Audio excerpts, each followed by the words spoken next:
আমরা একটা মাদ্রাসা প্রতিষ্ঠা করছি আল্লাহর উপর ভরসা করে।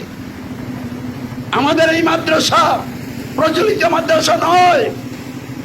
আল্লাহর রাসূল হযরত মুহাম্মদ সাল্লাল্লাহু আলাইহি ওয়াসাল্লাম যেমনি ভাবে একদল ইমানদার আমলে সালেহকারী লোক তৈরি করেছিলেন, যারা ত্যাগ এবং কুরবানি নিজেতে বলিয়ান হয়ে বাতিলের বিরুদ্ধে মাথা উঁচু করে দাঁড়িয়ে সকল বাতিলের তখ্তে তাউসকে খান খান করে ইসলামের বিজয় চতুর্দিকে ছড়িয়ে দিয়েছিলেন।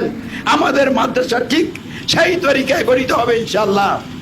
এই মাদ্রাসার 5 তলা ফাউন্ডেশন দেওয়া হয়েছে, কাজ চলমান আছে। 2 তলা পর্যন্ত আমরা একসাথে কমপ্লিট করতে চাই।